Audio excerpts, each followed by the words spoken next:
नमस्कार दोस्तों, कैसे हैं आप। आशा करता हूँ आप खुश और खुशहाल होंगे। मैं आपको कहानियाँ सुनाता हूँ। यदि आप मेरे चैनल पर नए हैं, कृपया लाइक, सब्सक्राइब और शेयर करना न भूले। तो आइए चलते हैं एक नई कहानी की ओर। क्या था हीरो का सच, कौन था असली। तेनालीराम की कहानी। हीरो का सच, तेनाली रमन स्टोरी। एक बार राजा कृष्णदेवराय दरबार में बैठे मंत्रियों के साथ विचार विमर्श कर रहे थे कि तभी एक व्यक्ति उनके सामने आकर कहने लगा, महाराज मेरे साथ न्याय करें, मेरे मालिक ने मुझे धोखा दिया है।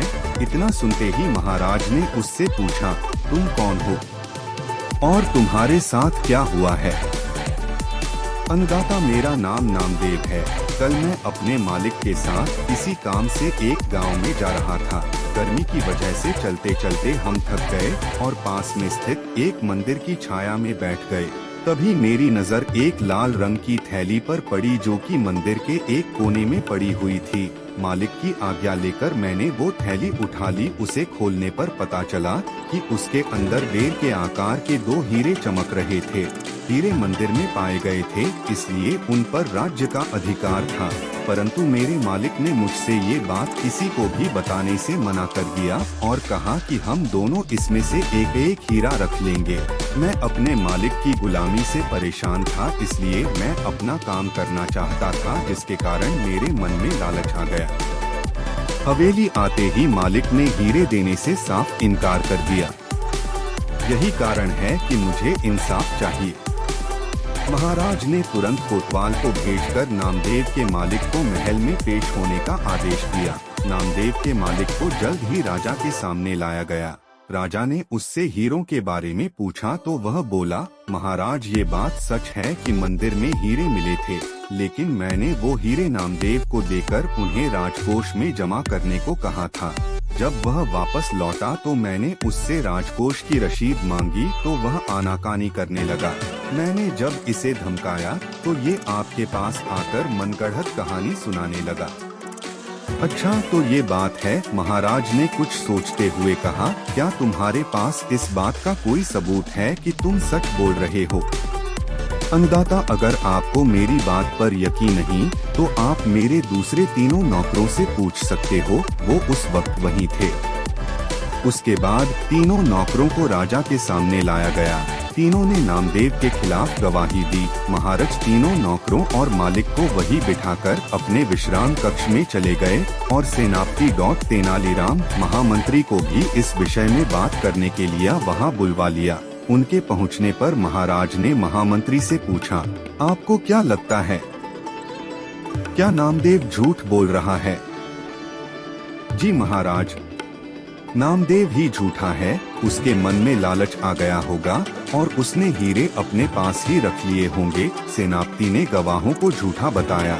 उसके हिसाब से नामदेव सच बोल रहा था। तेनालीराम चुपचाप खड़ा सबकी बातें सुन रहा था।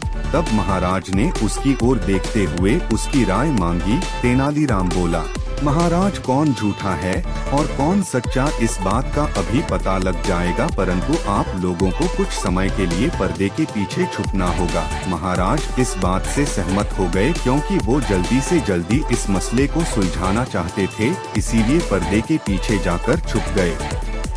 महामंत्री और सेनापति मुंह सिकोड़ते हुए पर्दे के पीछे चले गए। अब विश्राम कक्ष में केवल तेनालीराम ही दिखाई दे रहा था। अब उसने सेवक से कहकर पहले गवाह को बुलाया। गवाह के आने पर तेनालीराम ने पूछा, क्या तुम्हारे मालिक ने तुम्हारे सामने नामदेव को हीरे दिए थे। जी हाँ। फिर तो तुम्हें हीरे के रंग और आकार के बारे में भी पता होगा।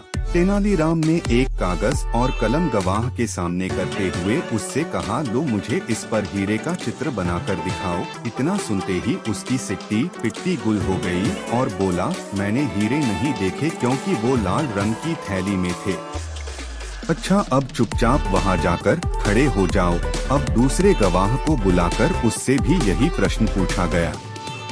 उसने हीरो के रंग के बारे में बताकर कागज पर 2 गोल गोल आकृतियां बनाकर अपनी बात साबित की। फिर उसे भी पहले गवाह के पास खड़ा कर दिया गया और तीसरे गवाह को बुलाया गया। उसने बताया कि हीरे भोजपत्र की थैली में थे, इस वजह से वह उन्हें देख नहीं पाया। इतना सुनते ही महाराज पर्दे के पीछे से सामने आ गए।